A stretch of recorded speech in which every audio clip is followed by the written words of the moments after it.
Fala pessoal, tudo bem com vocês? Verdão segue 100% na Libertadores e batendo recordes. Você vai saber também nesse vídeo quem é o novo centroavante do Palmeiras. La Bestia já está na área. Chega mais, eu sou o Chico Garcia, inscreva-se no canal e vamos juntos!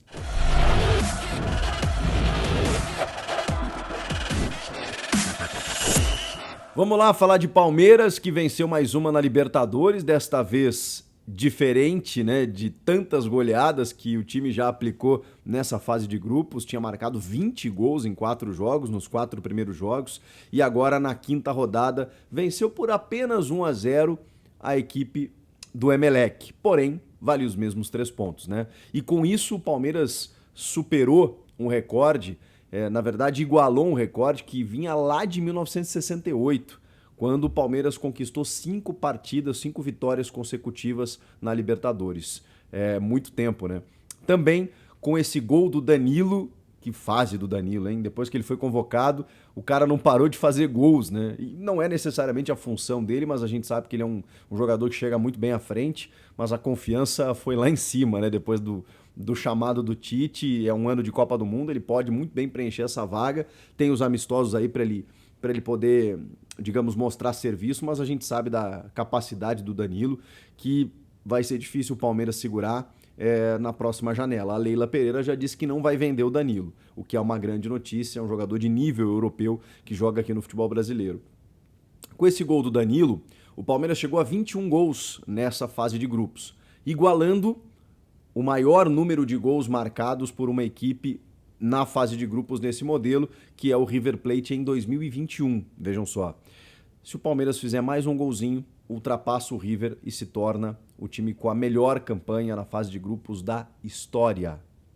Também, se conquistar mais uma vitória contra o Deportivo Táchira, nessa última rodada, no Allianz Parque, vai garantir a melhor campanha dessa fase de grupos, o que vai dar ao Palmeiras a vantagem, né, de decidir em casa até o final dos mata-matas, né? Ou seja, até a fase semifinal, já que a final, todo mundo sabe, é jogo único lá em Guayaquil, inclusive, onde será a final da Libertadores nessa temporada. Então, até a semifinal, o Palmeiras decide em casa se conseguir vencer na última rodada. Talvez nem precise vencer, né? Mas é porque tem o Flamengo e o Estudiantes aí com boas campanhas também.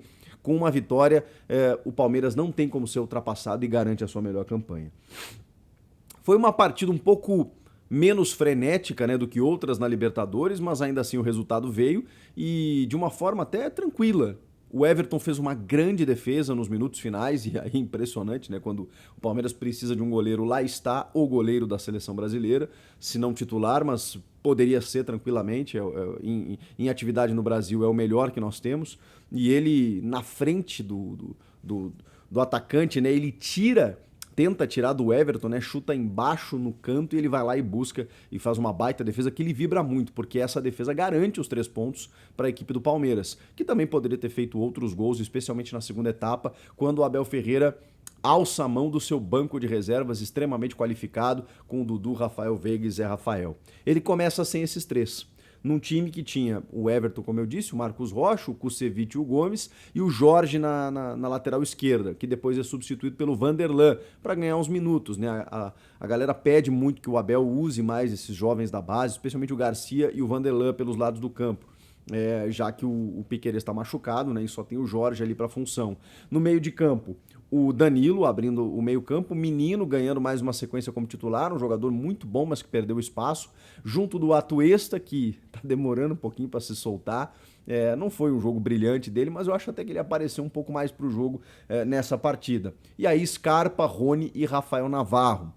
O Navarro com algumas dificuldades e tudo mais, tentou aparecer, mas a bola chegou pouco, o Rony naquele jeito doido dele, né, correndo para lá e para cá, e o Scarpa ditando o ritmo do jogo, né, ele, o homem das bolas paradas, o homem da qualidade do passe, da armação de jogadas. O Scarpa, ele é um cara que talvez não seja titular, ou agora já é, né, com a lesão do Gabriel Veron, mas chegou a perder em determinado momento, muito mais por característica do que por qualidade, né, inferior, e de repente o Scarpa às vezes precisa assumir essa referência técnica do time na ausência do Veiga, ele cumpre a função, ou quando ele precisa jogar com o Veiga, ele também faz o corredor, ele faz aquilo que precisa fazer, O Scarpa também vive grande fase no Palmeiras. E aí, como eu disse, no segundo tempo o Abel Ferreira foi para cima com o Zé Rafael, Dudu, Rafael Veiga e ainda o Breno Lopes, que entrou na vaga do Rony. O Breno estava treinando de centroavante. E por falar em centroavante, o Abel Ferreira vai ter um novo centroavante a partir de agora. Ele pedia muito um 9, a torcida pedia muito um 9, e para surpresa de todos, porque ninguém especulou essa contratação, e isso é mérito da diretoria, né? Porque realmente foi totalmente silenciosa essa negociação. O Palmeiras anunciou nesta quarta-feira o uruguaio Miguel Merentiel, conhecido como La Bestia. Os portenhos, né, os sul-americanos, né, não no Brasil, a gente não tem essa cultura, eles costumam ter apelidos, né? Os atacantes especialmente, né? Os meia-atacantes, normalmente os jogadores eles têm apelidos. E o Merentiel se autodenomina La Bestia. Esse apelido ele veio até recente, pelo que eu estava lendo. Foi numa virada sobre o River Plate no Monumental de Núñez, em que ele faz o gol da virada, vai comemorar, olha para a câmera e diz "Soy una bestia". E a partir dali ele acaba, né, ganhando essa alcunha de La Bestia, que significa fera, né, na tradução livre aí do espanhol. O Merentiel, afinal de contas, quem é o Merentiel? Eu vou ser muito honesto com vocês, eu não lembro dele, nem nos confrontos do Defensa e Justiça com times brasileiros. Não, obviamente, né, por tudo que a gente acompanha de futebol, não dá para ver todos os jogos. Não conhecia muito a carreira do Merentiel, já tinha ouvido falar, mas não conhecia a fundo o seu futebol. Fui pesquisar, fui conversar com pessoas que acompanham mais atentamente o futebol argentino, como o meu parceiro Lúcio Silveira, comentarista da ESPN, que tem um canal no YouTube, tem redes sociais, aí o cara que acompanha muito o futebol sul-americano e o futebol argentino, e perguntei para ele sobre as características do Merentiel. E ele me classificou o Merentiel, né, o La Bestia, como móvel e potente. São duas palavras de impacto, né? Mas aí, claro, fui tentar entender um pouco mais do que significa esse móvel e potente. Vi alguns lances dele e fiz algumas outras pesquisas, e também o Lúcio me deu mais algumas explicações sobre o Merentiel. Um cara que joga de 9, que pode cair pelo lado direito, mas que pode vir de trás fazendo a função atrás do centroavante. Então você pode jogar de várias funções com ele. Um cara muito forte fisicamente, que arrasta muito, né? Que tem um poderio de conseguir brigar com defensores. Ao mesmo tempo ele se movimenta muito.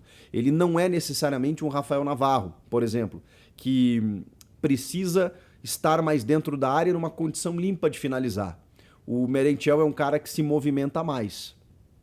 Ele também tem gols, muitos gols, com apenas um toque na bola, né? Por conta de posicionamento. Mas aí depende muito da sua característica de jogo, inclusive da equipe que arma para que ele possa jogar. Mas ele é um jogador que se desloca bastante e que tem uma certa polivalência na sua conclusão, na sua finalização. Faz gol de cabeça, faz gol de perna direita, de perna esquerda. Ele é destro, mas tem uma capacidade de usar a esquerda muito boa. E é um cara que dá pra gente comparar com, digamos assim, com a disciplina tática do Rony. Ele é muito elogiado por conta disso, pela leitura tática. É um jogador muito inteligente para se movimentar e cumprir as funções do treinador. E é óbvio, né? A gente sabe que é muito por conta disso que ele está chegando ao Palmeiras. Não vamos imaginar que o La Bestia chegou de paraquedas. Ele foi completamente avaliado pela comissão técnica de Abel Ferreira.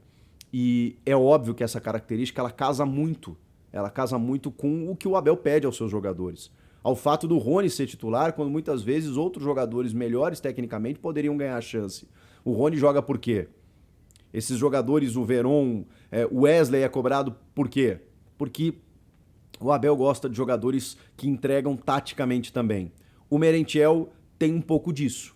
Tem essa questão tática muito importante de fazer o que o treinador pede, além de ter uma boa finalização e ter se destacado muito nessas últimas 2 temporadas. Foi campeão da Sul-Americana pelo Defensa, campeão da Recopa pelo Defensa, sobre o próprio Palmeiras.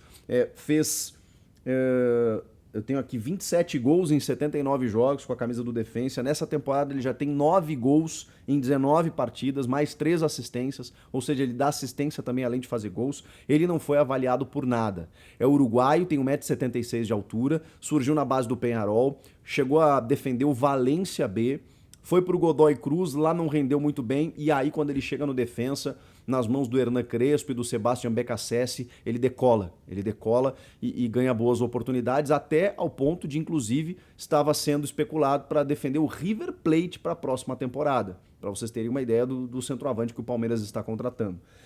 Ao preço de $1,5 milhão por 80% dos seus direitos. Segundo o Lúcio me contou, um ótimo custo-benefício, um jogador muito interessante. Agora, gente, não vou aqui determinar que, primeiro, não vai dar certo e que vai dar certo.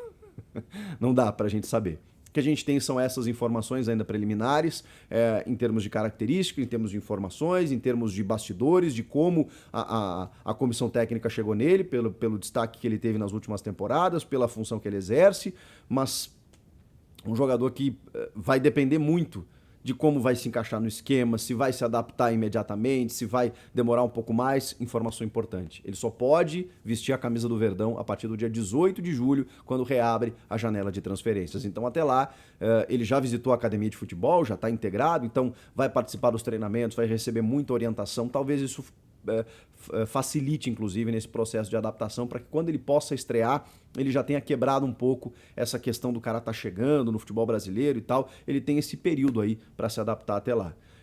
Acho que vale, mas é bom a gente dizer. Não dá pra gente aqui determinar o que vai acontecer, mas é uma aposta. Trata-se de uma aposta do Palmeiras, não é o centroavante, né, tão esperado, aquele grande 9 e tudo mais. Pode ser que funcione. Ah, mas então já tinha o Navarro, para que trazer o Merentiel? Eu acho que existe um conceito, né, de que talvez o Merentiel possa dar uma resposta melhor do que a que o Navarro vem dando. O Palmeiras precisa de elenco, o Palmeiras precisa de um grupo forte. O Palmeiras não faz muitas contratações, a não ser em aspectos pontuais nos últimos anos. A maior grande contratação, a última grande contratação foi o Rony, e o Vanderlei Luxemburgo ainda era o técnico.